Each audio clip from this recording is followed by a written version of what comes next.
Ngasisu mayamgidamagta iyamna nungairaba phunga wari ama puduna lakchari. Wari asibu khut thabirakpana Meiraba Angom. Thaina mamangai matam amada khun amada thoinu kaubi lesabi ama leirami. Thoinu masak matausu yamna phajarami. Thoinu gi apokpigi mamingna tombi kaurami. Thoinu gi apokpadi lekhidre. Tombi na kaithelda manamasing yonduna imung puri. Thoinusu phisalonsa tawduna mamagi mateng panglami. Khul lekai aduda macha maso warakpada thoinugi matau tamjau haina hainarami. Tombidu changan chaduna kaithelda chatkre. Thoinusu imungi thaba ingkhang loisenba loraduna phisari. Tanja aduda lembidu thoinugi manakta laklami. Thoinuna phisaduna lerambadu obada. Lembina to aina hainingdana haibrami. Ho migi masadi o thokna thabak phakreda matam kase ngaihakte hek mangan demi ai khoida ngaire sa san thabadona koichet chatlise thoinu sunok laga pakhumbi rei karai degi thabak phabano ita ahingse ine sakhina philogena hairamba adugi sarambani ita adu bo haiba ita nangse leisabini haiba kaura maleda nong phadoksu puphanda thoktana singju chabadi yaidana aikhoidana sum hobase nata aikhoisu ikaiba phawri ni ne ita aini hena ita hoigi merakta teningli bani ita su khangli baduni ima su ayuk ngana kaithel da chakhraga namitaraga halakbani yum sida leiri base itom tani yum thadokpada namaitraduna tawbani ita ho ita hoigi yumste kana matana hoduna pukhiroyi ita horendi ine mimsagi pafamda singju charusi yadabaga yaroiko aidine hek yadabada kaungaroidabani ko ita hoi ita na haibado nata ayazari horendi nata isu loisinduna ngai janamlage aduni dana adudi aisu yumda khongdoi hulage ainane kitang thengna halaba aikhoigi palengi tungkraba machindo a mikhulanduna paikreni haduna aisu chatle koita asi hairamduna lembidu chatkirami thoinudu amu phi makhatana saduna lehori thoinu hoige khundagi thauba kauba masak matau yamna phajaba pakhang ama leirami thaubada thoinubu yamna pamlami lembina thoinu hoidagi halakpagi lambida thaubaga parigastu thaba amma chatlubadagi halakpada lembiga thengnarami thauba lembibu ubada kauraklami lembe amta ngaikhoba lembisu chatlambadagi leptana thaubana kaubaduda yingduna kai haige ta thauba lembigi manakta changaktuna lembe ai sinangonda wa mada haige tauba ta thauba na hainingbado nachalda hekta chingnadana haibiyudo lembe nang thoinudo aige mukta hainabigera aido mahabu yamna nuksiruri mahabu aina nuksireklise matam yam kuiri parina so mateng paksilai aseng bani lembe thaubana thoinu nuksirise thamoi shengnu nushibani ekhoida gase thoinugi wari ngaktani mana sari base ado nangasu yamnu dine nangna phanaba amga simbiudana hoi ai ita thoinuda hairagadi yenglage ado yarakadawadi mahande madugi nupido nupa panba yadabani parina amukasu makhaltarei aikhoigi wadi yahandaba yaroiko ado hore nungthildi ini mimchagi bafamda singsu sase nangsu thoinu puraga tholaudana hoya ita pari ita thoinuda aina hasu hairambada ngaribani singju charuse haina asumna makhoidu wari ngahak sanaraga lembisu mayumda chatkre nupa anidusu chatkre somda kaithildani tombidu mana masting kana yoli maga patham thangnana phambi ibe tombina asumna hairi iche ngasidi pot pakayam sitlabagi ha ibe tombi kaithelai rembina chanbi bahaigadra kharadi adum masitledo ado ichegi chanupi thoinudadi mairam mokpada khun lekai miyamna yam thagatne masaksu laigi machagumna phajasale maramsu moedo ichedi othokna naraibak phaida nanau gi laibak sidi othokpagi laibak haibadunida ichanupi ani lei thabak suning dabada amuk toiba nanau na ke thelak liba asisu makhoina janaba cha ising thongnamlaga pijaramlaga laklibani imungi thabaksu aina loina tawribani ichanupi ani lei haidanane khari mata kanaba satna tede ichi adugi hairurabadi aikhoi imungi di thaba ama ichanupina loina tawkre imungi awat apaso mana yamna mekhatli ponida aigisu ichegi ichanupi thoinugumbi ama boksaram labadine kai ada nungai gadabana aikhoi gi laibakse dine puksoi heksore da ichi aigi mateng pangbi badi lairadana phirol lege stand piu hai basina among toiba nanau nupadu phangi yurai chodana adum leireda nanau gi laibakse athokpagi laiba haibaduni ngahanwai ima pabungna nangi nupase suningdi leiganu haiba matamdudadi nanau na nuksibana loire haiduna heklaido ngasidi icha phangi phatte iwa phangi phatte nanau gi laibaksidine athokpagi laiba haibado oirido iche hai so haibani ibo tondo iyo yamna thakaba malene ngahalsu iyo ngauraga theinarabini ibo ho iche ayuk yawharakpaga iyo na mai tarabani khangde iche ahina tawgadabasi malai haiduna karimta kanabasu nate aingondane henane koktaksida sengi mesang ngakani moinoi langalibasi macha sing phangi selpiu mapa phangi yu thakpagi se khangdeda nungai phanga khangba pusi habado oidridana naudi iche ha wai haiduna hingdabadi yadabani pumnamakse ekhoi khangba tabani asumna wari saduna pot adu yonminarami lembisu sinju chaba chetnaba thoinu bahauba laklami thoinudu phi saduna leirami ho ibema nang thabak phabra haibabu nakhwang ka do amata yararoi ado ita aina ngasai noidagi hankibada ta thobado ahiga theinarami ta parisu yaure ta thobana nangse amukta haibiyona hai leiri ado kai khalige ta thobado masaksu phasei mabuksu phai sensu pai khonsida makhoigi imungna khwaidigi nungaibe imung haibado oidoini ita ahiga ta thobaging nabada ahidi matik amna sade makhoigi ahansing so lukhrabi macha ibu mamau oiba kare su pam loida ita ta thobagi mamaga mapaga do yang phabani sen pare haiduna masada napalamata kadabani aina aikhoi singji chaba lakani laona haikibani moidi lakpa laklamnani chalo rosaliro ngahak thoklorase ita karigi harore bano nang sidiko yarese losaliro oho ita aise phanik simata hongdo lokege asi hairam laga thoinudo imungde changki asomna limbiga thoinuga do sinju chaba laklami thaubaga parigasu nupi anido lakpa ngaiduna leirami nupi anido lakpa obada parina thawbada asona hairaknami ida lai he thawbasu nupi aduna lakliba maikei adomda yenglami thoinubu obada momonok jarami thoinudi thawbabu obada ikaibasu phawrami nupi ani adusu patpham neuradana machin yang biling bina asomna hari ta thawba kyam kuirage lakpa thawbasu nokphe tawradana ngaha ore lembi Pofam pambi ini aduda asindana ine singju kita sembira oba hoi ini singju sembira kiko asi haiduna pofam pambi ini duna singju semduna biraklami parina mayam singju charase asomna singju ado charami thawbadi thoinu bolon lona yingjarami thoinu so thawbana mangonda yingni badu khangi ma singju ado hupangamdre Madu obada parina thawbadu ansinduna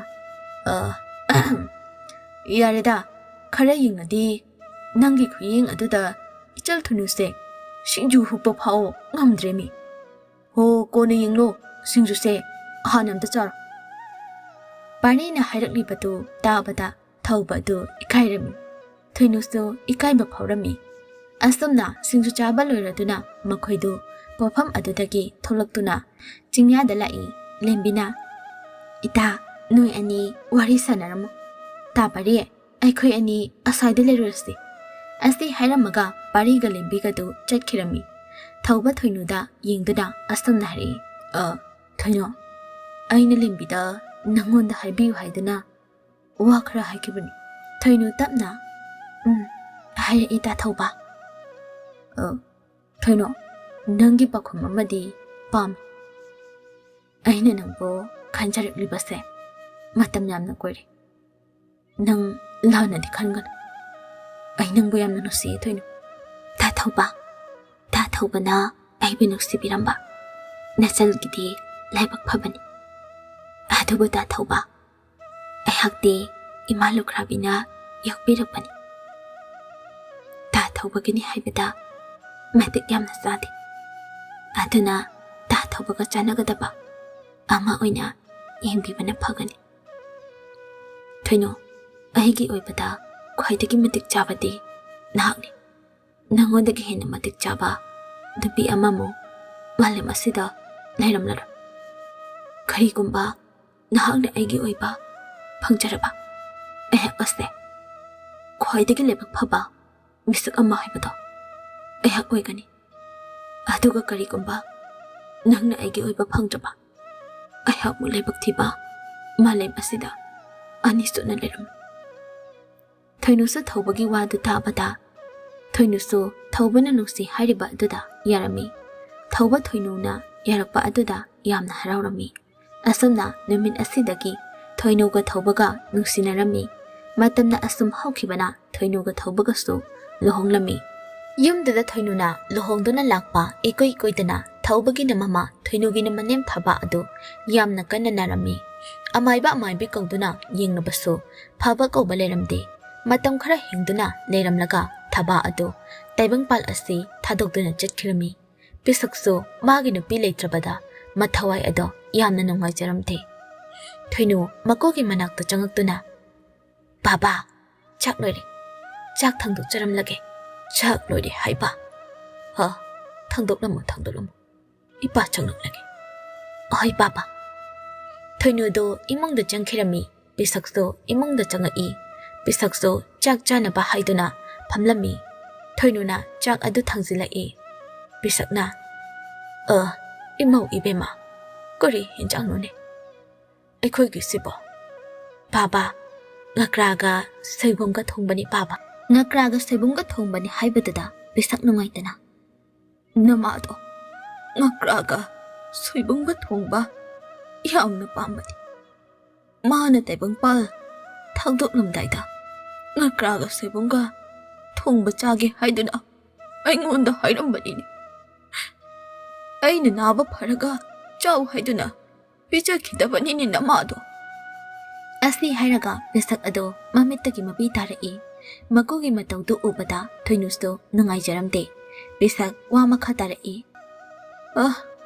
ꯏꯄꯥ ꯍꯤꯟꯖꯥꯡꯁꯦ ꯆꯥꯔꯔꯣꯏ ꯃꯣꯔꯣꯛ ꯈꯤꯇꯪ ꯃꯍꯤ ꯂꯥꯡꯅ ꯃꯦꯠꯂꯛꯑꯣ ꯑꯍꯣꯏ ꯕꯥꯕꯥ ꯑꯁꯤ ꯍꯥꯏꯗꯨꯅ ꯊꯣꯏꯅꯨꯅ ꯃꯀꯨꯅ ꯆꯥꯅꯕ ꯃꯣꯔꯣꯛ ꯑꯗꯨ ꯃꯦꯠꯂꯝꯃꯤ ꯄꯤꯁꯛꯁꯨ ꯃꯣꯔꯣꯛ ꯃꯦꯠꯄ ꯑꯗꯨꯒ ꯆꯥꯔꯝꯃꯤ ꯄꯤꯁꯛꯁꯨ ꯆꯥꯛ ꯈꯔ ꯆꯥꯗꯨꯅ ꯍꯧꯒꯠꯈ꯭ꯔꯦ ꯃꯀꯨꯅ ꯆꯥꯔꯝꯕꯒꯤ ꯂꯨꯈꯛ ꯆꯨꯒꯨꯝꯁꯤꯡꯗꯣ ꯊꯣꯏꯅꯨꯅ ꯂꯣꯏꯅ ꯂꯣꯏꯁꯤꯜꯂꯝꯃꯤ ꯉꯥꯏꯍꯥꯛ ꯂꯩꯕꯒ ꯊꯧꯕꯁꯨ ꯊꯕꯛ ꯍꯜꯂꯛꯂꯝꯃꯤ ꯊꯣꯏꯅꯨꯁꯨ ꯃꯄꯨꯔꯣꯏꯕꯅ ꯆꯥꯅꯕ ꯆꯥꯛ ꯑꯗꯨ ꯊꯤꯔꯝꯃꯤ ꯊꯧꯕ ꯃꯥꯒꯤ ꯅꯨꯄꯤꯗ ꯌꯦꯡꯗꯨꯅ ꯅꯨꯄꯤ ꯄꯥꯎꯕꯗꯤ ꯆꯥꯛ ꯆꯥꯈ꯭ꯔꯕ꯭ꯔꯥ ꯆꯥꯈ꯭ꯔꯦ ꯅꯨꯄꯥ ꯑꯗꯣ ꯅꯨꯄꯥ ꯄꯥꯕꯁꯦ ꯏꯃꯥ ꯂꯩꯇꯕꯗꯒꯤ ꯃꯁꯥꯁꯦ ꯈꯪꯁꯣꯟ ꯁꯣꯟꯖꯜꯂꯦ ꯆꯥꯛꯁꯨ ꯅꯤꯡꯊꯤ ꯅꯨꯡꯉꯥꯏꯅ ꯆꯥꯗꯦ ꯉꯁꯤꯁꯨ ꯍꯦꯟꯖꯥꯡ ꯆꯥꯈꯤꯗꯦ ꯃꯣꯔꯣꯛ ꯃꯦꯠꯂꯒ ꯆꯥꯈꯤ ꯅꯨꯄꯥ ꯄꯥꯕꯅ ꯍꯦꯟꯖꯥꯡ ꯆꯥꯗ꯭ꯔꯕꯗꯤ ꯀꯩꯒꯤꯅꯣ ꯅꯨꯄꯤ ꯏꯃꯥꯒꯤ ꯑꯔꯣꯏꯕ ꯃꯇꯝ ꯑꯣꯏꯔꯝꯗꯥꯏꯗ ꯉꯀ꯭ꯔꯥꯒ ꯁꯣꯏꯕꯨꯝꯒ ꯊꯣꯡꯕ ꯆꯥꯅꯤꯡꯉꯤ ꯍꯥꯏꯗꯨꯅ ꯍꯥꯏꯔꯝꯃꯤ ꯍꯥꯏꯌꯦ ꯄꯥꯕꯅ ꯅꯥꯕ ꯐꯔꯒ ꯆꯥꯎ ꯍꯥꯏꯅ ꯄꯤꯖꯈꯤꯗꯦ ꯍꯥꯏꯌꯦ ꯑꯗꯨꯒꯤ ꯄꯤꯖꯍꯧꯗꯕꯒꯤ ꯅꯨꯡꯉꯥꯏꯇꯕꯒꯤ ꯆꯥꯗꯕ ꯑꯣꯏꯔ ꯃꯥꯜꯂꯦ ꯅꯨꯄꯤ ꯍꯧꯖꯤꯛꯇꯤ ꯑꯩꯈꯣꯏ ꯑꯅꯤꯒꯤꯅꯤ ꯍꯥꯏꯕꯗ ꯄꯥꯕ ꯅꯠꯇꯅ ꯀꯅꯥꯁꯨ ꯂꯩꯇ꯭ꯔꯕꯅꯤ ꯑꯗꯨꯅ ꯄꯥꯕꯅ ꯅꯨꯡꯉꯥꯏꯔꯣꯏꯗꯕ ꯊꯕꯛ ꯇꯧꯕ ꯌꯥꯗꯦꯀꯣ ꯍꯣꯏ ꯅꯨꯄꯥ ꯑꯩ ꯇꯧꯔꯨꯏ ꯑꯁꯨꯝꯅ ꯃꯇꯩ ꯃꯅꯥꯎ ꯑꯗꯨ ꯋꯥꯔꯤ ꯀꯌꯥ ꯁꯥꯟꯅꯔꯝꯃꯤ ꯊꯧꯕꯒ ꯊꯣꯏꯅꯨꯒꯅ ꯄꯤꯁꯛꯀꯤ ꯃꯊꯋꯥꯏ ꯅꯨꯡꯉꯥꯏꯅꯕ ꯐꯅ ꯀꯟꯅ ꯍꯣꯠꯅꯔꯕꯁꯨ ꯄꯤꯁꯛꯇꯤ ꯃꯥꯒꯤ ꯅꯨꯄꯤ ꯊꯕꯥꯛꯀꯤ ꯋꯥꯈꯜ ꯑꯗꯨꯝ ꯈꯟꯗꯨꯅ ꯂꯩꯔꯝꯃꯤ ꯏꯈꯪ ꯈꯪꯍꯧꯗꯅ ꯄꯤꯁꯛꯁꯨ ꯌꯥꯝꯅ ꯀꯟꯅ ꯅꯥꯔꯛꯂꯝꯃꯤ ꯊꯧꯕꯅ ꯑꯃꯥꯏꯕ ꯑꯃꯥꯏꯕꯤ ꯀꯧꯗꯨꯅ ꯃꯄꯥꯕꯨ ꯌꯦꯡꯍꯜꯂꯝꯃꯤ ꯑꯗꯨꯕꯨ ꯐꯕ ꯀꯧꯕ ꯂꯩꯔꯝꯗꯦ ꯑꯁꯨꯝꯅ ꯄꯤꯁꯛꯁꯨ ꯃꯇꯝ ꯈꯔ ꯅꯥꯗꯨꯅ ꯂꯩꯔꯝꯂꯒ ꯇꯥꯏꯕꯪꯄꯥꯟ ꯊꯥꯗꯣꯛꯈꯤꯔꯝꯃꯤ ꯊꯧꯕꯒ ꯊꯣꯏꯅꯨꯒꯁꯨ ꯌꯥꯝꯅ ꯀꯞꯂꯝꯃꯤ ꯈꯨꯜ ꯂꯩꯀꯥꯏ ꯃꯤꯌꯥꯝ ꯆꯪꯗꯨꯅ ꯄꯤꯁꯛꯀꯤ ꯑꯔꯣꯏꯕ ꯃꯊꯧ ꯃꯉꯝ ꯄꯥꯡꯊꯣꯛꯂꯝꯃꯤ ꯈꯨꯜ ꯂꯩꯀꯥꯏ ꯑꯗꯨꯒꯤ ꯃꯤꯋꯥ ꯉꯥꯡꯕ ꯄꯥꯝꯕꯤ ꯃꯧ ꯈꯔꯅ ꯑꯁꯨꯝꯅ ꯍꯥꯏꯅꯔꯝꯃꯤ ꯉꯥꯏꯈꯣꯅꯦꯍꯦ ꯊꯧꯕꯒꯤ ꯅꯨꯄꯤ ꯑꯁꯦ ꯑꯐꯕ ꯅꯨꯄꯤꯗꯤ ꯅꯠꯇꯦꯕꯣ ꯃꯥ ꯂꯥꯛꯄꯗꯒꯤ ꯌꯨꯝ ꯅꯨꯡꯉꯥꯏꯅ ꯂꯩꯖꯔꯝꯕ ꯏꯃꯨꯡꯗꯣ ꯄꯨꯡꯂꯣꯏ ꯍꯦꯛ ꯂꯣꯏꯔꯤꯃꯤ ꯑꯩꯁꯨ ꯈꯜꯂꯤꯕꯅꯤ ꯊꯧꯕꯒꯤ ꯅꯨꯄꯤꯁꯦ ꯍꯤꯡꯆꯥꯕꯤꯒ ꯇꯥꯔꯝꯗꯧ ꯃꯥꯜꯂꯤ ꯈꯔ ꯂꯩꯔꯒ ꯊꯧꯕꯁꯨ ꯆꯥꯈꯤꯕ꯭ꯔꯥ ꯈꯪꯄꯣꯟꯇꯦꯗ ꯊꯧꯕꯒꯤ ꯅꯨꯄꯤꯗꯣ ꯃꯃꯤꯠꯁꯨ ꯂꯥꯎꯕꯅꯤ ꯑꯩꯗꯤ ꯃꯥ ꯎꯕꯗ ꯀꯤꯕꯨꯀꯤ ꯍꯤꯡꯆꯥꯕꯤ ꯃꯥꯟꯕꯅꯤ ꯑꯍꯥꯟꯕꯗꯗꯤ ꯊꯧꯕꯁꯦ ꯃꯔꯥꯏꯕ ꯑꯣꯟꯊꯣꯛꯅ ꯐꯈ꯭ꯔꯦ ꯃꯁꯛ ꯐꯖꯕ ꯅꯨꯄꯤ ꯑꯃ ꯄꯨꯔꯛꯂꯦꯅ ꯌꯥꯅꯤ ꯂꯥꯎꯈꯤꯕꯅꯤ ꯑꯗꯨꯅꯦ ꯏꯅꯦ ꯊꯕꯥꯅꯒ ꯑꯩꯒꯤ ꯏꯃꯧꯒꯤ ꯃꯈꯖꯥꯏ ꯅꯥꯃ ꯐꯥꯎ ꯐꯪꯕ ꯃꯧ ꯌꯥꯎꯗꯦ ꯀꯥꯏꯅ ꯍꯥꯏꯔꯤꯕꯅꯤ ꯍꯧꯖꯤꯛꯇꯤ ꯃꯥꯅ ꯊꯥꯒꯠꯆꯔꯤꯕ ꯃꯃꯧꯗꯨꯅ ꯍꯥꯠꯂꯤꯗꯨꯅꯤ ꯑꯁꯨꯝꯅ ꯃꯧꯁꯤꯡꯗꯣ ꯃꯈꯥ ꯇꯥꯅ ꯋꯥꯔꯤ ꯁꯥꯟꯅꯔꯝꯃꯤ ꯃꯇꯝ ꯈꯔꯒꯤ ꯇꯨꯡꯗ ꯊꯣꯏꯅꯨ ꯊꯥ ꯂꯦꯞꯂꯝꯃꯤ ꯊꯣꯏꯅꯨ ꯊꯥ ꯂꯦꯞꯂꯦ ꯇꯥꯕꯗ ꯊꯧꯕꯗꯤ ꯍꯔꯥꯎꯕꯅ ꯂꯣꯏꯔꯝꯃꯤ ꯊꯧꯕꯅ ꯊꯣꯏꯅꯨꯕꯨ ꯏꯃꯨꯡꯒꯤ ꯊꯕꯛ ꯑꯃꯠꯇ ꯁꯨꯍꯜꯂꯝꯗꯦ ꯊꯧꯕꯅ ꯏꯃꯨꯡꯒꯤ ꯊꯕꯛ ꯂꯣꯏꯅ ꯇꯧꯔꯝꯃꯤ ꯉꯁꯤꯗꯤ ꯊꯣꯏꯅꯨꯁꯨ ꯊꯥ ꯌꯥꯝꯁꯤꯜꯂꯛꯂꯦ ꯅꯣꯡꯃ ꯊꯧꯕꯅ ꯊꯣꯏꯅꯨꯗ ꯑꯁꯨꯝꯅ ꯍꯥꯏꯔꯝꯃꯤ ꯅꯨꯄꯤ ꯃꯩ ꯊꯥꯅꯕ ꯁꯤꯡꯁꯨ ꯑꯃꯠꯇ ꯂꯩꯇ꯭ꯔꯦ ꯑꯗꯨꯅ ꯉꯁꯤꯗꯤ ꯎꯃꯪꯗ ꯆꯠꯇꯨꯅ ꯁꯤꯡ ꯆꯜꯂꯨꯒꯦ ꯑꯍꯣꯏ ꯅꯨꯄꯥ ꯀꯨꯏꯗꯤ ꯀꯨꯏꯔꯛꯀꯅꯨ ꯃꯉꯥꯁꯨ ꯀꯌꯥ ꯅꯨꯡꯉꯥꯏꯖꯔꯝꯗꯦ ꯀꯨꯏꯔꯣꯏꯗ ꯊꯧꯕꯁꯨ ꯎꯃꯪꯗ ꯁꯤꯡ ꯆꯟꯕ ꯆꯠꯈꯤꯔꯝꯃꯤ ꯊꯧꯕꯁꯨ ꯎꯃꯪꯗ ꯆꯠꯇꯨꯅ ꯁꯤꯡ ꯑꯣꯏꯕ ꯌꯥꯕ ꯈꯔ ꯊꯤꯔꯝꯃꯤ ꯃꯥꯅ ꯑꯁꯨꯝꯅ ꯁꯤꯡ ꯊꯤꯔꯤꯉꯩ ꯆꯥꯎꯔꯕ ꯀꯩꯖꯥꯎ ꯑꯃ ꯊꯣꯛꯂꯛꯏ ꯊꯧꯕ ꯀꯩꯖꯥꯎ ꯑꯗꯨ ꯎꯕꯗ ꯌꯥꯝꯅ ꯄꯥꯈꯠꯂꯝꯃꯤ ꯀꯩꯖꯥꯎ ꯑꯗꯨꯁꯨ ꯊꯧꯕ ꯇꯝꯅ ꯆꯨꯡꯁꯤꯟꯗꯨꯅ ꯊꯧꯕꯕꯨ ꯆꯥꯔꯝꯃꯤ ꯀꯩ ꯑꯗꯨꯅ ꯊꯧꯕꯕꯨ ꯆꯥꯕꯗ ꯎꯃꯪ ꯑꯗꯨꯗ ꯎ ꯌꯥꯟꯕ ꯂꯥꯛꯄ ꯅꯨꯄꯥ ꯈꯔꯅ ꯎꯔꯝꯃꯤ ꯅꯨꯄꯥꯁꯤꯡ ꯑꯗꯨꯅ ꯈꯨꯟꯗ ꯆꯠꯇꯨꯅ ꯈꯨꯟꯒꯤ ꯑꯍꯟꯁꯤꯡꯗ ꯄꯥꯎ ꯑꯗꯨ ꯇꯝꯂꯝꯃꯤ ꯑꯍꯜ ꯑꯃꯅ ꯀꯔꯤ ꯍꯥꯏꯕ ꯊꯧꯕꯕꯨ ꯀꯩꯅ ꯆꯥꯈ꯭ꯔꯦ ꯍꯥꯏꯕ ꯍꯥꯟꯅꯗꯤ ꯎꯃꯪ ꯑꯁꯤꯗ ꯀꯩ ꯂꯩꯕ ꯊꯦꯡꯅꯗꯦ ꯍꯟꯗꯛ ꯂꯥꯛꯂꯤꯕ ꯀꯩ ꯑꯁꯤꯅ ꯀꯔꯥꯏꯗꯒꯤꯅꯣ ꯅꯍꯥꯁꯥ ꯑꯁꯨꯝꯅ ꯁꯨꯝ ꯂꯩꯕꯅꯗꯤ ꯌꯥꯔꯣꯏ ꯏꯅꯤꯡꯊꯧꯒꯤ ꯃꯅꯥꯛꯇ ꯆꯠꯇꯨꯅ ꯋꯥꯀꯠꯂꯨꯔꯁꯤ ꯎꯃꯪꯗ ꯀꯩ ꯂꯩꯔꯕꯗꯤ ꯀꯅꯥ ꯑꯃꯠꯇꯅ ꯎꯃꯪ ꯑꯗꯨꯗ ꯆꯪꯗꯨꯅ ꯎ ꯌꯥꯟꯕ ꯉꯝꯂꯔꯣꯏ ꯑꯗꯨꯅ ꯅꯈꯣꯏ ꯈꯔ ꯀꯣꯅꯨꯡꯗ ꯆꯠꯇꯨꯅ ꯄꯥꯎ ꯑꯁꯤ ꯄꯤꯔꯨꯔꯣ ꯑꯗꯨꯒ ꯅꯈꯣꯏ ꯈꯔꯅ ꯆꯠꯇꯨꯅ ꯊꯧꯕꯒꯤ ꯂꯣꯏꯅꯕꯤ ꯊꯣꯏꯅꯨꯗ ꯄꯥꯎ ꯑꯁꯤ ꯇꯝꯂꯨꯔꯣ ꯅꯨꯄꯥ ꯑꯃꯅ ꯈꯨꯔꯥ ꯄꯥꯎ ꯑꯁꯤꯕꯨ ꯊꯣꯏꯅꯨꯗ ꯀꯔꯝꯅ ꯇꯝꯒꯗꯧꯔꯤꯕꯅꯣ ꯊꯣꯏꯅꯨꯗꯨ ꯊꯥ ꯂꯦꯞꯂꯤꯕꯅꯤ ꯑꯃꯨꯛ ꯐꯠꯇ ꯅꯨꯡꯗ ꯊꯣꯛꯂꯕꯗꯤ ꯀꯔꯝ ꯇꯧꯒꯅꯤ ꯑꯗꯨꯁꯨ ꯆꯨꯝꯃꯤꯅꯤ ꯑꯗꯨꯗ ꯋꯥꯁꯦ ꯂꯣꯠꯄ ꯌꯥꯕ ꯋꯥꯁꯨ ꯅꯠꯇꯦꯅꯤ ꯅꯍꯥꯁꯥ ꯑꯗꯨꯅ ꯄꯥꯎ ꯑꯁꯤ ꯃꯥꯒꯤ ꯅꯨꯄꯤꯗ ꯇꯝꯂꯨꯕꯅ ꯐꯒꯅꯤ ꯈꯜꯂꯤ ꯅꯪꯒꯤ ꯈꯨꯔꯥꯒꯤ ꯋꯥꯈꯜꯗ ꯅꯣꯏꯁꯨ ꯈꯜꯂꯨꯅꯤ ꯑꯁꯨꯝꯅ ꯋꯥꯔꯤ ꯀꯌꯥ ꯇꯥꯟꯅꯗꯨꯅ ꯅꯨꯄꯤ ꯈꯔ ꯊꯥꯗꯨꯅ ꯊꯣꯏꯅꯨꯗ ꯄꯥꯎ ꯑꯗꯨ ꯇꯝꯍꯜꯂꯝꯃꯤ ꯊꯣꯏꯅꯨꯗꯤ ꯄꯥꯎ ꯑꯗꯨ ꯇꯥꯕꯗ ꯈꯨꯗꯛ ꯑꯗꯨꯗ ꯒ꯭ꯌꯥꯟ ꯃꯥꯡꯂꯝꯃꯤ ꯅꯨꯄꯤ ꯃꯌꯥꯝ ꯆꯪꯗꯨꯅ ꯊꯣꯏꯅꯨꯕꯨ ꯏꯁꯤꯡ ꯊꯥꯗꯨꯅ ꯂꯥꯛꯅꯔꯝꯃꯤ ꯈꯨꯗꯛ ꯑꯗꯨꯗ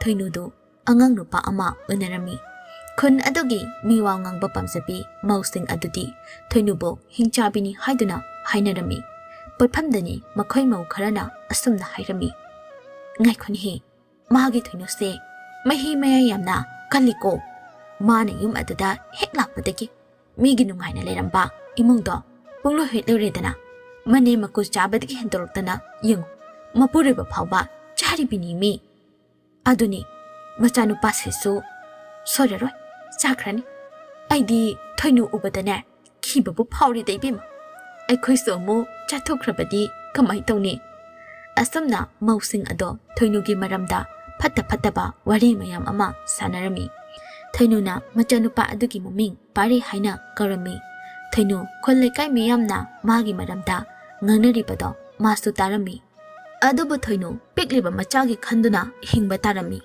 ꯊꯣꯏꯅꯨꯕꯨ ꯎꯕꯗ ꯈꯨꯜ ꯂꯩꯀꯥꯏꯒꯤ ꯃꯤꯑꯣꯏꯁꯤꯡꯅ ꯊꯣꯏꯅꯨꯕꯨ ꯍꯩꯅꯗꯅ ꯇꯧꯔꯝꯃꯤ꯫ ꯊꯤꯅ ꯊꯤꯅ ꯉꯥꯡꯕꯁꯨ ꯌꯥꯎꯔꯝꯃꯤ꯫ ꯊꯣꯏꯅꯨꯕꯨ ꯃꯔꯥꯏꯕꯛ ꯊꯤ ꯅꯨꯡꯉꯥꯏꯇꯦ ꯍꯥꯏꯅ ꯍꯥꯏꯕꯤꯕꯁꯨ ꯃꯤꯑꯣꯏ ꯈꯔꯗꯤ ꯑꯗꯨꯃꯛ ꯂꯩꯔꯝꯃꯤ꯫ ꯄꯥꯔꯤꯁꯨ ꯉꯁꯤꯗꯤ ꯄꯨꯡꯀꯛ ꯆꯥꯔꯣꯛꯂꯦ꯫ ꯅꯣꯡꯃ ꯊꯣꯏꯅꯨꯗꯨ ꯄꯤꯛꯂꯤꯕ ꯃꯆꯥꯒꯤ ꯃꯈꯨꯠ ꯁꯝꯗꯨꯅ ꯀꯩꯊꯦꯜꯗ ꯆꯠꯂꯝꯃꯤ꯫ ꯂꯝꯕꯤꯗ ꯑꯔꯨꯕꯤꯒ ꯊꯦꯡꯅꯔꯝꯃꯤ꯫ ꯑꯔꯨꯕꯤꯅ ꯊꯣꯏꯅꯨꯕꯨ ꯎꯕꯗ ꯑꯁꯨꯝꯅ ꯍꯥꯏꯔꯛꯏ, ꯃꯁꯤꯒꯤ ꯅꯨꯄꯤ ꯄꯋꯥ ꯆꯥꯕꯤ ꯍꯤꯡ ꯆꯥꯕꯤꯁꯦ ꯑꯃꯨꯛ ꯊꯦꯡꯅꯔꯦꯅꯦ꯫ ꯃꯤꯅ ꯃꯥꯁꯦ ꯍꯩꯅꯗ꯭ꯔꯦ ꯈꯪꯂꯕꯗꯤ ꯀꯩꯗꯧꯕꯒꯤ ꯃꯄꯥꯟꯗ ꯊꯣꯛꯂꯛꯂꯤꯕꯅꯣ ꯍꯥꯏꯕꯅꯤꯗ꯫ ꯑꯔꯨꯕꯤ ꯊꯣꯏꯅꯨꯗ ꯑꯁꯨꯝꯅ ꯍꯥꯏꯔꯛꯏ, ꯏꯆꯦ ꯊꯣꯏꯅꯨ, ꯃꯤꯅ ꯅꯪꯁꯦ ꯍꯩꯅꯗ꯭ꯔꯦ ꯈꯪꯂꯕꯗꯤ ꯀꯩꯗꯧꯕꯒꯤ ꯌꯨꯝꯗꯒꯤ ꯃꯄꯥꯟ ꯊꯣꯛꯄꯤꯔꯛꯂꯤꯕꯅꯣ? ꯅꯅꯦꯝ ꯅꯀꯨ ꯅꯄꯨꯔꯣꯏꯕ ꯆꯥꯕꯗꯒꯤ ꯄꯦꯟꯗ꯭ꯔꯗꯨꯅ ꯑꯩꯈꯣꯏꯁꯨ ꯆꯥꯒꯦ ꯍꯥꯏꯅ ꯈꯜꯂꯤꯕꯔꯣ? ꯊꯣꯏꯅꯨ ꯇꯞꯅ, ꯑꯔꯨꯕꯤ, ꯀꯔꯤꯅꯣ ꯅꯪꯅ ꯍꯥꯏꯔꯤꯕ ꯑꯗꯨꯕꯣ? ꯍꯣ, ꯑꯩꯅ ꯍꯥꯏꯖꯔꯤꯕꯁꯤ ꯈꯨꯜ ꯂꯩꯀꯥꯏ ꯃꯌꯥꯝꯅ ꯍꯥꯏꯅꯕꯗꯨꯅꯤ꯫ ꯏꯆꯦ ꯊꯣꯏꯅꯨꯗꯤ ꯈꯨꯜ ꯂꯩꯀꯥꯏ ꯃꯌꯥꯝꯅ ꯉꯥꯡꯅꯔꯤꯕꯁꯦ ꯀꯔꯤꯃꯠꯇ ꯇꯥꯕꯤꯗ꯭ꯔꯕꯣ? ꯑꯩꯈꯣꯏꯗꯤ ꯏꯆꯦ ꯊꯣꯏꯅꯨ ꯎꯅꯤ ꯈꯟꯕꯗ ꯌꯨꯝꯗꯒꯤ ꯍꯦꯟꯗꯣꯛꯄꯒ ꯀꯤꯔꯕꯅꯤ꯫ ꯇꯜꯂꯦꯕ ꯅꯪꯒ ꯊꯦꯡꯅꯕꯁꯦ꯫ ꯑꯁꯨꯝꯅ ꯑꯔꯨꯕꯤꯅ ꯊꯣꯏꯅꯨꯗ ꯊꯤꯅ ꯉꯥꯡꯂꯝꯃꯤ꯫ ꯊꯣꯏꯅꯨꯁꯨ ꯑꯔꯨꯕꯤꯅ ꯉꯥꯡꯂꯤꯕꯗꯣ ꯇꯥꯕꯗ ꯃꯃꯤꯠꯇꯒꯤ ꯃꯄꯤ ꯇꯥꯔꯝꯃꯤ꯫ ꯑꯔꯨꯕꯤꯁꯨ ꯉꯥꯡꯗꯨꯅ ꯆꯠꯈ꯭ꯔꯦ꯫ ꯄꯥꯔꯤ ꯃꯃꯥꯅ ꯀꯞꯄꯗꯨ ꯎꯕꯗ ꯑꯁꯨꯝꯅ ꯍꯥꯏꯔꯛꯏ, ꯏꯃꯥ, ꯀꯩꯒꯤ ꯀꯞꯂꯤꯅꯣ? ꯃꯣꯏꯅ ꯏꯃꯥꯗ ꯉꯥꯡꯂꯤꯗꯣ ꯀꯩꯒꯤꯅꯣ ꯏꯃꯥ? ꯑꯩꯅ ꯍꯌꯦꯡ ꯆꯥꯎꯔꯒ ꯏꯃꯥꯗ ꯊꯤꯅ ꯊꯤꯅ ꯉꯥꯡꯕꯁꯤꯡꯗꯣ ꯑꯩꯅ ꯂꯣꯏꯅ ꯐꯨꯗꯣꯏꯅꯤ ꯏꯃꯥ꯫ ꯊꯣꯏꯅꯨ ꯃꯄꯤꯗ ꯇꯩꯊꯣꯛꯇꯨꯅ, ꯏꯃꯥꯒꯤ ꯄꯥꯔꯤ ꯑꯗꯨꯝꯅ ꯍꯥꯏꯕ ꯌꯥꯗꯦ, ꯌꯨꯝꯗ ꯍꯜꯂꯁꯤ ꯂꯥꯎ꯫ ꯀꯩꯒꯤꯅꯣ ꯏꯃꯥ? ꯀꯩꯊꯦꯜꯗ ꯆꯠꯁꯤ ꯍꯥꯏꯗꯥꯏꯅꯦ? ꯀꯣꯟꯅ ꯆꯠꯂꯁꯤ, ꯏꯆꯥꯗꯤ ꯃꯔꯧ ꯃꯣꯛꯄꯅꯤ, ꯌꯨꯝꯗ ꯍꯜꯂꯁꯤ ꯂꯥꯎ꯫ ꯑꯁꯨꯝꯅ ꯊꯣꯏꯅꯨꯅ ꯃꯆꯥꯅꯨꯄꯥꯕꯨ ꯊꯦꯝꯗꯨꯅ ꯄꯨꯗꯨꯅ ꯆꯠꯈꯤꯔꯝꯃꯤ꯫ ꯊꯣꯏꯅꯨ ꯋꯥꯈꯜꯗ ꯑꯁꯨꯝꯅ ꯈꯜꯂꯝꯃꯤ, ꯏꯍꯦ ꯇꯥꯏꯕꯪ ꯑꯃꯕꯨ, ꯅꯍꯥꯛꯅ ꯇꯣꯜꯂꯕꯤ ꯏꯐꯝꯗ ꯌꯦꯡꯂꯤꯕ ꯆꯪꯂꯤꯡ ꯑꯁꯤꯕꯨ ꯀꯔꯤ ꯆꯪꯏꯡ? ꯑꯁꯨꯝꯅ ꯍꯤꯡꯒꯗꯕꯒꯤ ꯁꯔꯨꯛ ꯅꯅꯥꯏ ꯑꯣꯏꯕꯤꯗꯤ ꯁꯤꯈꯤꯕꯅ ꯁꯔꯨꯛ ꯆꯥꯝ ꯍꯦꯟꯅ ꯐꯩ꯫ ꯑꯁꯤ ꯍꯥꯏꯗꯨꯅ ꯊꯣꯏꯅꯨ ꯑꯗꯨ ꯀꯞꯂꯝꯃꯤ꯫ ꯄꯥꯔꯤꯗꯤ ꯁꯨꯃꯥꯡ ꯑꯗꯨꯗ ꯁꯥꯟꯅꯗꯨꯅ ꯂꯩꯔꯝꯃꯤ꯫ ꯅꯨꯃꯤꯗꯥꯡ ꯋꯥꯏꯔꯝꯒꯤ ꯃꯇꯝꯅꯤ꯫ ꯊꯣꯏꯅꯨꯒ ꯄꯥꯔꯤꯒꯗꯨ ꯈꯨꯟꯒꯤ ꯄꯨꯈ꯭ꯔꯤ ꯑꯆꯧꯕꯗ ꯏꯁꯤꯡ ꯁꯣꯛꯄ ꯂꯥꯛꯂꯝꯃꯤ꯫ ꯆꯥꯎꯕꯤꯁꯨ ꯏꯁꯤꯡ ꯁꯣꯛꯇꯨꯅ ꯂꯩꯔꯝꯃꯤ꯫ ꯊꯣꯏꯅꯨꯕꯨ ꯎꯕꯗ ꯁꯥꯎꯅ ꯑꯁꯨꯝꯅ ꯍꯥꯏꯔꯛꯏ, ꯍꯣꯏ ꯍꯤꯡꯆꯥꯕꯤ, ꯅꯪꯉꯣꯟꯗ ꯑꯩꯅ ꯈꯨꯟꯒꯤ ꯄꯨꯈ꯭ꯔꯤ ꯑꯆꯧꯕ ꯑꯁꯤꯗꯒꯤ ꯏꯁꯤꯡ ꯁꯣꯛꯄ ꯌꯥꯔꯣꯏ ꯍꯥꯏꯅ ꯀꯌꯥꯔꯛ ꯍꯟꯅ ꯍꯥꯏꯈ꯭ꯔꯕ ꯅꯠꯇ꯭ꯔꯣ? ꯅꯃꯥꯏꯗꯣ ꯑꯗꯨꯛ ꯌꯥꯝꯅ ꯏꯀꯥꯏꯕ ꯈꯪꯗ꯭ꯔꯤꯗꯨꯕꯨ ꯀꯩꯒꯤꯅꯣꯅꯦ ꯏꯕꯦꯝꯃ? ꯏꯆꯦ, ꯄꯨꯈ꯭ꯔꯤ ꯑꯁꯤꯗꯒꯤ ꯏꯁꯤꯡ ꯁꯣꯛꯇ꯭ꯔꯕꯗꯤ ꯏꯃꯥ ꯏꯆꯥꯗꯤ ꯀꯔꯥꯏꯗꯒꯤ ꯏꯁꯤꯡ ꯊꯛꯀꯅꯤ?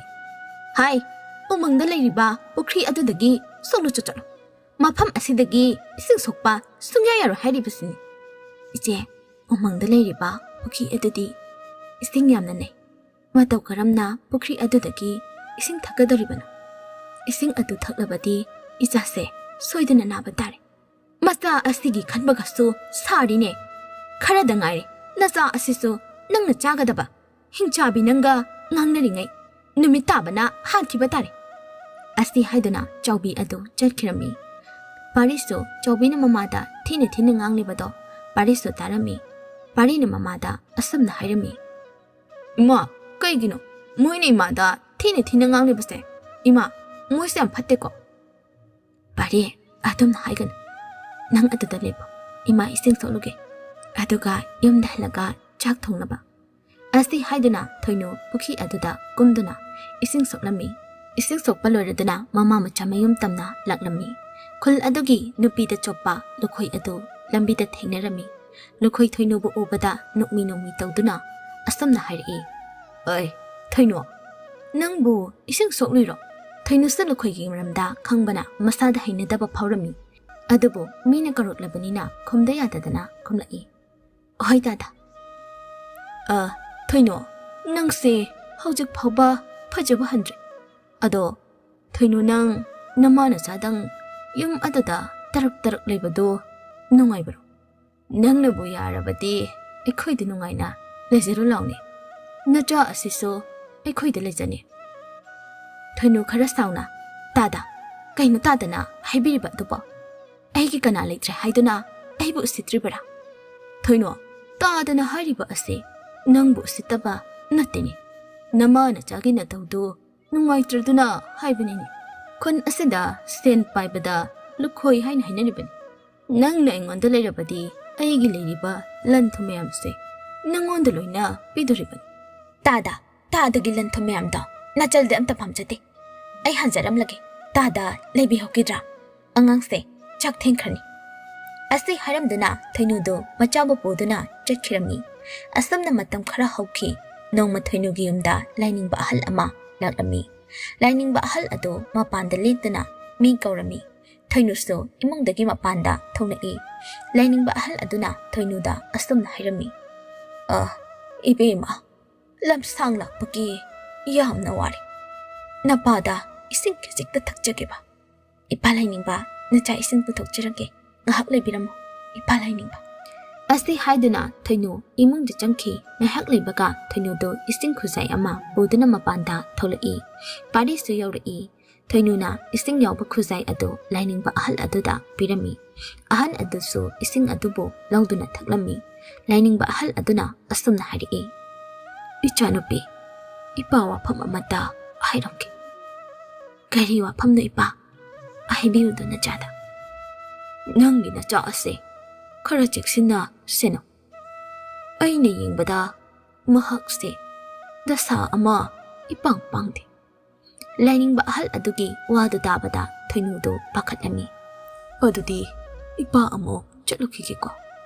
ꯋꯥꯍꯩ ꯑꯁꯤ ꯍꯥꯏꯔꯝꯗꯨꯅ ꯂꯥꯏꯅꯤꯡꯕ ꯑꯍꯜ ꯑꯗꯨ ꯆꯠꯈꯤꯔꯝꯃꯤ. ꯊꯣꯏꯅꯨꯗꯨ ꯃꯃꯤꯠꯇꯒꯤ ꯃꯄꯤ ꯇꯥꯔꯛꯏ. ꯄꯥꯔꯤ ꯃꯃꯥꯅ ꯀꯞꯄꯗꯨ ꯎꯕꯗ ꯑꯁꯨꯝꯅ ꯍꯥꯏꯔꯛꯏ. ꯏꯃꯥ, ꯅꯪꯅ ꯀꯞꯂꯤꯕꯗꯨ ꯀꯩꯒꯤꯅꯣ? ꯏꯄꯨ ꯑꯁꯤꯅ ꯏꯃꯥꯗ ꯉꯥꯡꯂꯝꯕꯒꯤꯔꯥ? ꯃꯣꯏꯁꯦ ꯌꯥꯝꯅ ꯐꯠꯇꯦ. ꯏꯃꯥꯗ ꯑꯗꯨꯝ ꯉꯥꯡꯉꯤ. ꯅꯄꯨꯅ ꯑꯩꯉꯣꯟꯗ ꯉꯥꯡꯂꯝꯗꯦ. ꯂꯥꯛꯑꯣ, ꯏꯃꯨꯡꯗ ꯆꯪꯂꯁꯤ. ꯑꯁꯤ ꯍꯥꯏꯗꯨꯅ ꯃꯆꯥꯕꯨ ꯄꯨꯁꯤꯟꯗꯨꯅ ꯏꯃꯨꯡꯗ ꯆꯪꯈꯤ. ꯊꯣꯏꯅꯨꯅ ꯃꯆꯥꯅꯨꯄꯥꯕꯨ ꯌꯥꯝꯅ ꯆꯦꯛꯁꯤꯟꯅ ꯁꯦꯟꯅꯔꯝꯃꯤ. ꯑꯗꯨꯕꯨ ꯅꯣꯡꯃꯗꯤ ꯄꯥꯔꯤꯗꯨ ꯃꯃꯥꯗ ꯁꯥꯟꯅꯕ ꯆꯠꯂꯨꯒꯦ ꯍꯥꯏꯗꯨꯅ ꯅꯤꯡꯉꯥꯏ ꯇꯧꯔꯝꯃꯤ. ꯃꯆꯥꯅ ꯅꯤꯡꯉꯥꯏ ꯇꯧꯕ ꯑꯗꯨꯗ ꯊꯣꯏꯅꯨꯁꯨ ꯌꯥꯔꯝꯃꯤ. ꯊꯣꯏꯅꯨꯅ ꯃꯆꯥꯗ ꯑꯁꯨꯝꯅ ꯍꯥꯏꯔꯝꯃꯤ. ꯏꯃꯥꯒꯤ ꯄꯥꯔꯤ, ꯌꯥꯝ ꯀꯨꯏꯅꯗꯤ ꯁꯥꯟꯅꯕ ꯌꯥꯗꯦ. ꯉꯥꯏꯍꯥꯛ ꯁꯥꯟꯅꯔꯒ ꯌꯨꯝꯗ ꯍꯜꯂꯛꯀꯗꯕꯅꯤ. ꯍꯣꯏ ꯏꯃꯥ, ꯑꯩ ꯍꯜꯂꯛꯀꯦꯕ. ꯑꯁꯤ ꯍꯥꯏꯔꯝꯃꯒ ꯄꯥꯔꯤ ꯑꯗꯨ ꯆꯠꯈꯤꯔꯝꯃꯤ. ꯊꯣꯏꯅꯨꯁꯨ ꯏꯃꯨꯡꯗ ꯊꯕꯛ ꯂꯣꯏꯁꯤꯟꯗꯨꯅ ꯂꯩꯔꯝꯃꯤ. ꯂꯝꯄꯥꯛꯇ ꯑꯉꯥꯡꯁꯤꯡꯗꯨ ꯀꯥꯡꯖꯩ ꯁꯥꯟꯅꯔꯝꯃꯤ. ꯃꯈꯣꯏꯅ ꯁꯥꯟꯅꯔꯤꯕ ꯀꯥꯡꯗ꯭ꯔꯨꯝ ꯑꯗꯣ ꯑꯁꯣꯡꯕ ꯎꯃꯪ ꯃꯔꯛꯇ ꯇꯥꯈꯤꯔꯝꯃꯤ. ꯑꯉꯥꯡ ꯑꯃꯅ ꯀꯥꯡꯗ꯭ꯔꯨꯝ ꯑꯗꯨꯕꯨ ꯈꯨꯟꯅꯕ ꯄꯥꯔꯤꯗ ꯍꯥꯏꯔꯝꯃꯤ. ꯄꯥꯔꯤꯁꯨ ꯑꯁꯣꯡꯕ ꯎꯃꯪ ꯑꯗꯨꯗ ꯀꯥꯡꯗ꯭ꯔꯨꯝ ꯑꯗꯨꯕꯨ ꯈꯨꯟꯅꯕ ꯍꯥꯏꯗꯨꯅ ꯆꯪꯉꯛꯏ. ꯑꯗꯨꯕꯨ ꯎꯃꯪ ꯑꯗꯨ ꯁꯣꯡꯕꯅ ꯂꯤꯟ ꯂꯩꯕꯗꯨ ꯄꯥꯔꯤ ꯎꯔꯝꯗꯦ. ꯑꯗꯨꯅ ꯈꯪꯗ꯭ꯔꯗꯨꯅ ꯂꯤꯟꯒꯤ ꯃꯉꯛꯇ ꯅꯦꯠꯂꯝꯃꯤ. ꯂꯤꯟ ꯑꯗꯨꯅ ꯄꯥꯔꯤꯕꯨ ꯆꯤꯛꯂꯝꯃꯤ. ꯂꯤꯟ ꯑꯗꯨꯅ ꯆꯤꯛꯄ ꯑꯗꯨꯗ ꯄꯥꯔꯤ ꯑꯗꯨ ꯀꯟꯅ ꯂꯥꯎꯔꯛꯏ. ꯄꯥꯔꯤꯅ ꯂꯥꯎꯔꯛꯄꯗꯨ ꯇꯥꯕꯗ ꯑꯉꯥꯡ ꯈꯔꯁꯨ ꯄꯥꯔꯤꯒꯤ ꯃꯅꯥꯛꯇ ꯆꯦꯟꯁꯤꯜꯂꯛꯂꯝꯃꯤ. ꯑꯉꯥꯡꯁꯤꯡ ꯑꯗꯨꯁꯨ ꯄꯥꯔꯤ ꯑꯗꯨ ꯂꯤꯟꯅ ꯆꯤꯛꯏ ꯍꯥꯏꯕ ꯈꯪꯂꯝꯃꯤ. ꯑꯉꯥꯡ ꯑꯃ ꯆꯦꯟꯗꯨꯅ ꯊꯣꯏꯅꯨꯗ ꯄꯥꯎ ꯇꯝꯂꯝꯃꯤ. ꯑꯉꯥꯡ ꯑꯗꯨ ꯄꯥꯈꯠꯅ, ꯏꯟꯗꯣꯝꯆꯥ, ꯏꯟꯗꯣꯝꯆꯥ, ꯏꯟꯗꯣꯝꯆꯥ, ꯄꯥꯔꯤꯗꯣ ꯂꯤꯟꯅ ꯆꯤꯛꯍꯧꯔꯦ. ꯊꯣꯏꯅꯨ ꯄꯥꯈꯠꯅ, ꯑꯍꯥ, ꯄꯥꯔꯤꯕꯨ ꯂꯤꯟꯅ ꯆꯤꯛꯍꯧꯔꯦ ꯍꯥꯏꯕ. ꯑꯁꯤ ꯍꯥꯏꯗꯨꯅ ꯊꯣꯏꯅꯨꯗꯨ ꯃꯆꯥꯒꯤ ꯃꯅꯥꯛ ꯇꯝꯅ ꯆꯦꯟꯈꯤꯔꯝꯃꯤ. ꯈꯨꯟꯒꯤ ꯃꯤꯌꯥꯝꯁꯨ ꯄꯥꯔꯤꯒꯤ ꯃꯅꯥꯛꯇ ꯂꯩꯔꯝꯃꯤ. ꯊꯣꯏꯅꯨ ꯆꯪꯁꯤꯜꯂꯛꯇꯨꯅ ꯇꯥꯗꯨꯅ ꯂꯩꯔꯤꯕ ꯃꯆꯥꯕꯨ ꯀꯣꯛꯈꯠꯇꯨꯅ, ꯏꯃꯥꯒꯤ ꯄꯥꯔꯤ, ꯀꯩꯅꯣ ꯏꯆꯥꯅ ꯇꯧꯔꯤꯕ ꯑꯁꯤꯕꯣ? ꯏꯆꯥ ꯀꯔꯤꯁꯨ ꯇꯧꯕ ꯌꯥꯔꯣꯏ. ꯁꯦ, ꯃꯤꯠꯇꯨ ꯄꯥꯡꯉꯨ. ꯁꯦ, ꯃꯤꯠꯇꯨ ꯄꯥꯡꯉꯨ. ꯑꯔꯨꯕꯤꯅ, ꯑꯩꯗꯤ ꯉꯍꯥꯟꯅ ꯈꯪꯂꯕꯅꯤ. ꯃꯆꯥ ꯑꯁꯤꯁꯨ ꯃꯥꯅ ꯆꯥꯔꯅꯤ ꯍꯥꯏꯕꯁꯦ. ꯃꯁꯦ ꯍꯤꯡꯆꯥꯕꯤꯅꯤ. ꯃꯥꯅ ꯈꯨꯜ ꯑꯁꯤꯗ ꯑꯁꯨꯝꯅ ꯂꯩꯔꯗꯤ ꯑꯩꯈꯣꯏꯁꯨ ꯈꯨꯗꯣꯡꯊꯤꯕ ꯇꯥꯔꯛꯄ ꯌꯥꯏ. ꯑꯗꯨꯅ ꯍꯤꯡꯆꯥꯕꯤ ꯑꯁꯦ ꯈꯨꯜ ꯑꯁꯤꯗꯒꯤ ꯇꯥꯟꯊꯣꯛꯈ꯭ꯔꯁꯤ. ꯑꯔꯨꯕꯤꯅ ꯍꯥꯏꯔꯤꯕ ꯋꯥ ꯑꯗꯨꯗ ꯈꯨꯟꯒꯤ ꯃꯤꯁꯤꯡꯅꯁꯨ ꯌꯥꯔꯗꯨꯅ ꯊꯣꯏꯅꯨꯕꯨ ꯈꯨꯟ ꯑꯗꯨꯗꯒꯤ ꯇꯥꯟꯊꯣꯛꯈꯤꯔꯝꯃꯤ. ꯊꯣꯏꯅꯨ ꯃꯆꯥꯒꯤ ꯊꯋꯥꯏ ꯌꯥꯎꯗ꯭ꯔꯕ ꯍꯛꯆꯥꯡ ꯑꯗꯨꯕꯨ ꯄꯨꯗꯨꯅ ꯈꯨꯜ ꯑꯗꯨꯗꯒꯤ ꯆꯠꯈꯤꯔꯝꯃꯤ.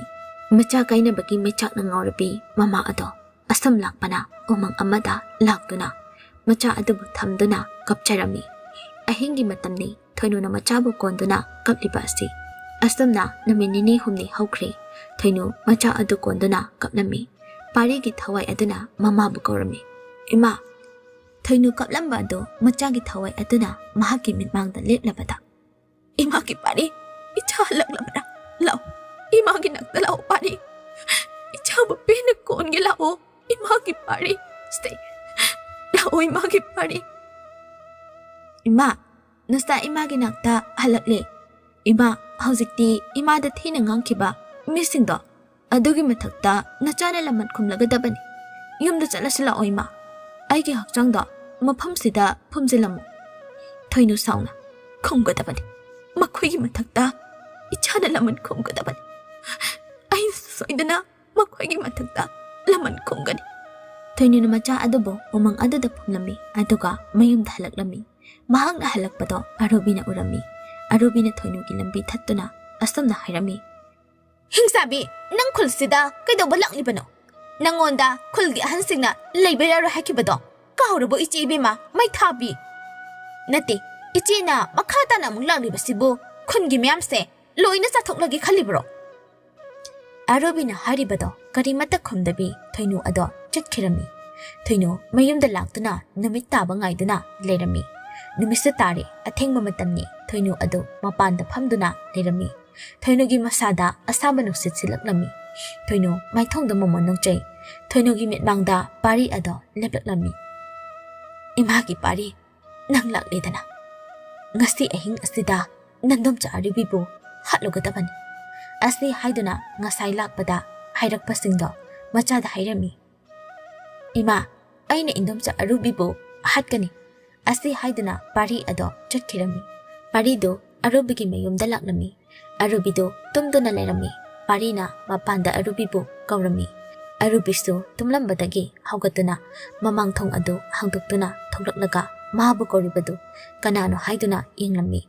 Thonggal mayada mi ama letuna leiribado Arubina urami. Arubi thonggal maya aduda tholai. Kanano nangbo. Pari mamay ado tapna arubida lesilai. Arubi pari bu ubada kibana loirami. Machinda kina sonjay. Ha? Pari? Ay, indom cha bo lawba lakliban. Indom cha na imada ngang kiba mayam adugi lamal ay nasinggani. Arubi kina. Pari, indom cha lale. Matung manaw amak hana nanggi imada hingchabi haina indom cha song ay hairaro. Indom cha bo ne amang tangak piyo. Nanggi na tawdo indom cha yam na ki pari. Arubi na haribado tatabi. Arubi ki mangakto laithikuna halami. Khodak aduda arubi silami. Numit asidagi hauraga nungti numit khudingi khul asida nongmada mi amamam sirami. Asumna misi mina toirakpa asidagi khulgi ahansingdo wa khanaduna amayba ama tanarami. Amayba aduna yingbada khangle parigi thawaina hatpani haiba. Amayba aduna warisingdo khulgi miyamda yirami. Khungi misingsto khangnami. Amayba aduna asumna hairami. Angang adugi hakchangdu thiduna mai thadrapati angang adugi thawai adu khun asida adumak leirani aduna angang adugi aroiba mathau mangam pangthoknaba tawshi astamna amaiba aduga loinaduna khungi ahan kharaga thoinugi manak talaknami thoinuda machagi hakchang adu karaida phumi hayu haiduna hanglami adubu thoinuna hayu haiba yaramti amaiba aduna ichagum nabi nangi na jagi thawaina wana lenkibado nahak pambra nangi na jana lairam lenda nungaina lekibado nahak pamdabra nangna na jakaina bada wariba adugumna nangi na jana hatliba mayoising adugi macha mama mapasing adunasu kayang waramgani nahak amuktadi khalu thoino munna khalabatungda amaiba aduna hairiba aduda yarami. Adubu thoinu na amaibada asomna hairami. Machaga aroiba oina wari sanazagi haina hairami. Amaiba aduna so yabirami. Amaiba aduna parigi thawaibu gaurami. Pari mamadi yingduna. Ima, nachagi hakchang lepham makhoida haidokon. Makhoida haidokrabadi imagi manakta nacha lakpa yararoi. Nacha lakpa phangaroiba. Thoinu kaptana. Imagi pari icha lairam lenda nangi pabagi manakta nang aina lairur nang imabu lairam lenda ngairam imasu ichagi nakta laklani pari asomna thoinu na paribu thembirami parigi hakjang adusu aroiba mathang mangam pangthoklami parisu lairam lenda chatkirami Thoinu matomta yum aduda siba ngaina hingli. Matang khara leiraga thoinusu taibungpal thadoktuna leiramlenda mapurebaga machaga unaduna harauna leikhi.